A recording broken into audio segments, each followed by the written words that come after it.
Nós vamos conversar em nosso programa com a doutora Vanessa Moreira, orientadora pessoal e Master Mentoring em Coaching e psicóloga transpessoal.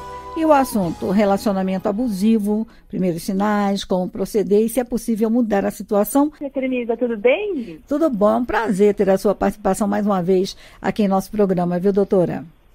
Prazer enorme meu também estar com vocês. Pois é, doutora, nós vamos falar aí sobre relacionamento abusivo, né? O que pode ser considerado um relacionamento abusivo, doutora? O relacionamento abusivo, muitas vezes no início do processo de abuso, não é percebido, porque acabam sendo cobranças e exigências por amor. O relacionamento abusivo é quando você deixa de fazer o que você acredita, o que você gosta, o que te faz bem, em repressão ao que o outro está exigindo. Quando vocês se conhecem, cada um já é como é e está bem. Dali a pouco eu não gosto dessa roupa, eu não gosto desse batom, eu não gosto que você tenha amigos, eu não gosto que você jogue futebol, eu não gosto que você dance. Então, uma série de proibições que não seriam desrespeito, né? Porque já seria um movimento de cada um antes, mas de proibições em nome do amor e vai anulando a outra pessoa do que ela manifesta, de como ela era de verdade. Agora, como a senhora falou, é uma coisa que vai surgindo aos poucos, né? E muitas vezes isso é confundido, assim, quando muita mulher fala assim, ou homem, né? Mas isso é prova de amor, porque gosta de mim, gosta demais, tem ciúme. E como é que a pessoa vai diferenciar? Quando que o sinal é de que há perigo pela frente? Perfeito. No começo entra muito como prova de amor, né? Como representação do amor. Quando há o perigo, quando você começa a se perceber dentro de um relacionamento sem identidade, sem papel, a pessoa vai ficando insegura demais, até com um certo pânico do parceiro ou da parceira sair de perto, medo de perder o outro, porque você já se sente sem valor. E todo o teu valor você coloca na outra pessoa. Então, a outra pessoa é o máximo e você se esforça para atender essa outra pessoa. E o medo de perder a outra pessoa porque ela passa a representar algo seguro na sua vida. Você já fica mais apático, você não lembra das suas vontades, fica fragilizado, baixa estima, sente que você não tem capacidade, importância, vai minando assim o processo do outro. Mas ainda há esperança? Há como mudar essa situação, doutora? Dá sim, dá para mudar. Normalmente quem está sendo abusado também se sente muito culpado. Eu sou culpado, eu sou errado, e aí não coloca limites. E quem é o abusador na relação, muitas vezes isso também não é feito por maldade ou por intenção de diminuir o outro. É um processo de insegurança dos dois lados. Eu tenho medo que a pessoa seja demais e não precise de mim, e o outro tem medo de não ser bom e o outro deixar dele. E é um processo que se retroalimenta. Quando se consegue colocar limites, às vezes isso é necessário de um apoio profissional, mas se você se vê numa situação que vocês estão infelizes, brigando demais e vocês não estão podendo ser vocês mesmos, vale a pena uma conversa gentil. Porque quando você for o melhor que você vai ser melhor para o seu parceiro. E se a sua parceira se sentir feliz com quem ela é, com o que ela faz, ela vai ser melhor para você e vocês crescem juntos. Então, colocar limite e respeitar o movimento do outro pode reverter essa situação, sim, inclusive no mesmo relacionamento. Agora, doutora, como diferenciar o relacionamento abusivo daquele relacionamento violento, né? Onde o parceiro ou a parceira humilha o outro, xinga, faz ameaças, porque isso também são coisas assim, são palavras, né? Ameaças, xingamentos, né? E qual a diferença disso para o relacionamento abusivo? O relacionamento tóxico, né, que é esse agressivo, ele também é um relacionamento abusivo, mas onde o abuso já está mais instalado, tem uma profundidade maior. Além do abuso, tem uma toxicidade. O respeito, nesse momento, não existe. durante as brigas. Só que depois das brigas, eles ainda se encontram em amor. Se querem bem, querem um ao outro, mas são capazes de momentos de brigas ou até no cotidiano depreciar o outro. Então xinga, ameaça, agride, às vezes tem sim ameaça, agressão física, fraturas inclusive, e se continua percebendo o amor dentro disso. E fica meio confuso para quem está no meio dessa história, porque a pessoa precisa do outro, ao mesmo tempo tem raiva do outro. É uma relação que fica muito tóxica.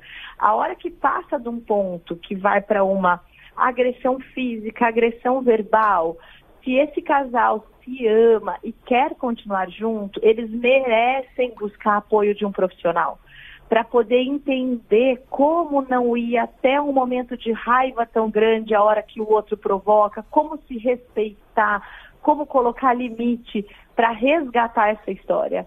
E se não tiver mais jeito, que cada um se respeite para viver uma relação saudável por inteiro. Porque a conta de uma relação como essa, ela é muito alta, traz muito mais sofrimento do que momentos de bem-estar. Quer dizer, só tem solução quando os dois parceiros querem mudar, né, doutora? Quando apenas um quer e o outro não, talvez seja a hora de sair desse relacionamento, né? Perfeito. Quando um quer e o outro não, e você percebe que aquilo está te fazendo muito mais mal do que bem, você merece viver uma história que te faça bem, que te coloque para ser feliz. Então, se você quer sair disso, você coloque o ponto final e busque ajuda. Se o outro ainda não consegue mudar, em algum momento pode ser que esse outro acorde e veja que isso já não está sendo mais bom e como fazer diferente. Porque as pessoas que estão dentro do relacionamento de amor, elas querem o bem uma da outra, mas às vezes elas se perdem tanto delas mesmas, do próprio valor, de não se achar nada, de achar que vai perder, que vai ficar sem, que vão para uma agressão desproporcional ao amor. E se a pessoa está em dúvida, né? Mas eu não sei o que está acontecendo exatamente, fica aí sem saber o que fazer, procura ajuda, né, doutora? Explicando para um especialista o que está acontecendo, os seus sentimentos, dizendo a verdade da relação, o profissional, né, como a senhora, por exemplo, pode ajudar, né, a dizer qual o caminho a ser tomado, né, doutora? Perfeito, vai ajudar a trazer clareza para os teus sentimentos. Porque o que acontece? A gente conta uma história para a gente mesmo, do que a gente gostaria que fosse. Então, é o jeito dessa pessoa, ela é um pouco brava, mas quando tá bom é ótimo. É porque ela gosta assim.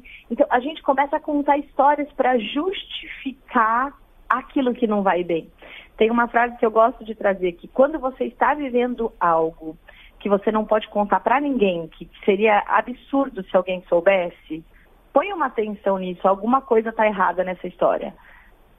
Se não pode contar, não pode contar, tem que esconder, está errado, né, doutora? Alguma coisa deve estar errada. Você está escondendo de você mesmo alguns sentimentos, alguma coisa dessa história que não está te fazendo bem. Então, converse com um profissional que você não vai se expor, não vai contar para ninguém. Traga o que você está vivendo para você entender como lidar com isso. Inclusive, muita gente pensa assim, não vou procurar não, eu já sei qual é o problema, já sei como agir. E não é verdade, né? Quando a gente conversa com um profissional, um especialista, um psicólogo, né, um psiquiatra, você enxerga caminhos que você normalmente não estava vendo. Por mais que você achasse que sabia qual era o caminho, que sabia exatamente o que estava acontecendo, a gente tem a tendência a só ver o nosso lado, né, doutora? E quem está de fora, não, vê os dois lados, vê a história como ela se desenha. Às vezes a gente até está contando uma verdade e não está percebendo. A gente está contando uma verdade que é a nossa, mas a verdade mesmo está aparecendo nas nossas palavras, não é?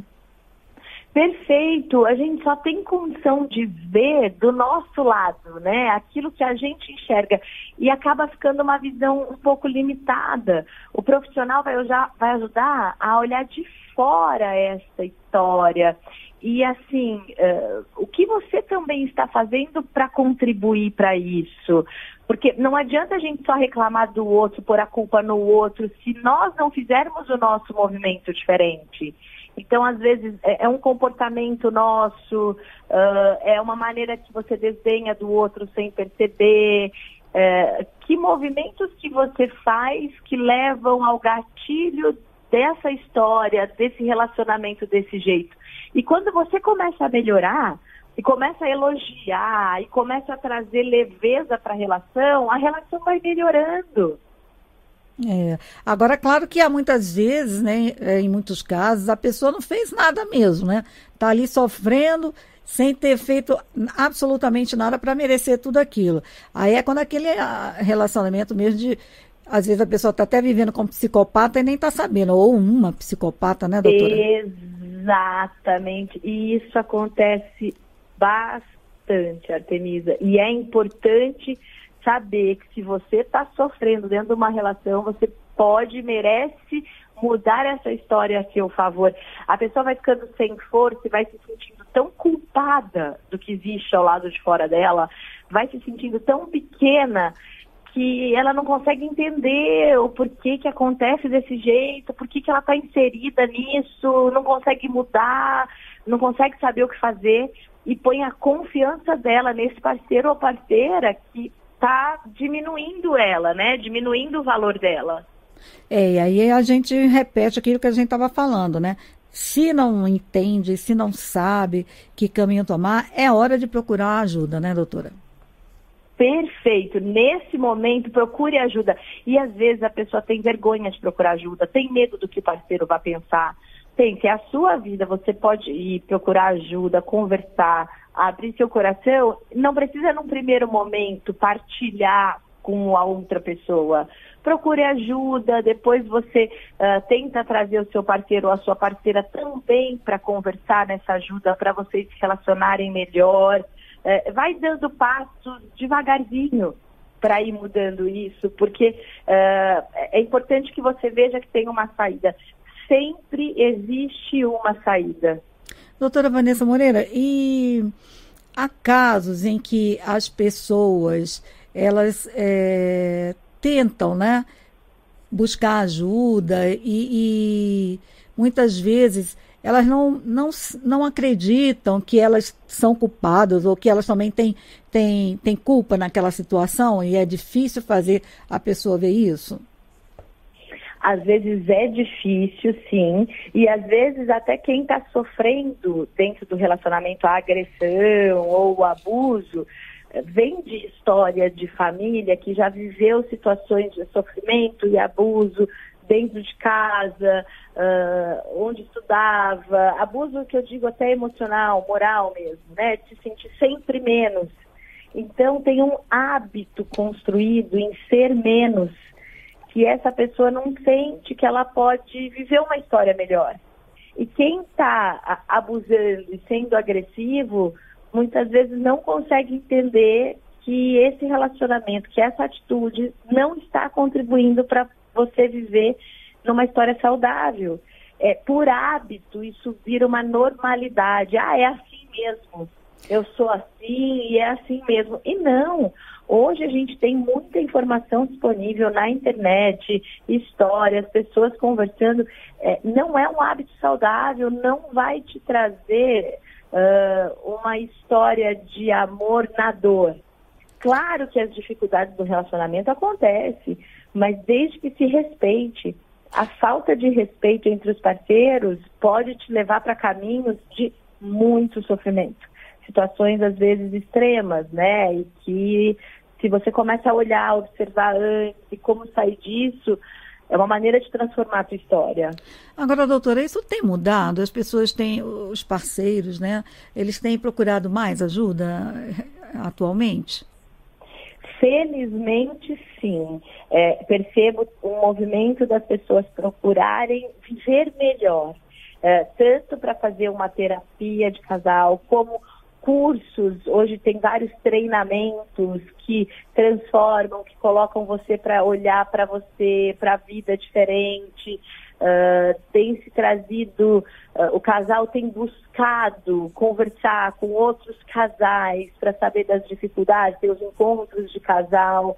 Eu acredito que as pessoas estão se autorizando a falar mais do que sente. Antigamente, essas histórias ficavam mais ali a quatro paredes, dentro de casa, e o parceiro ou a parceira ia ficando oprimido, triste, ia vivendo aquela história.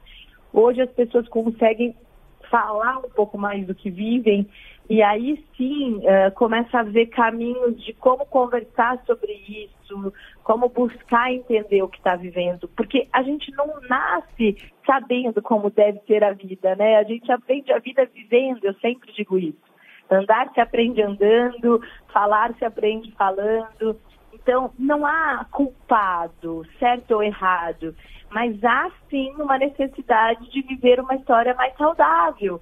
Então, vamos fazer isso juntos, vamos fazer isso dar certo. Com certeza.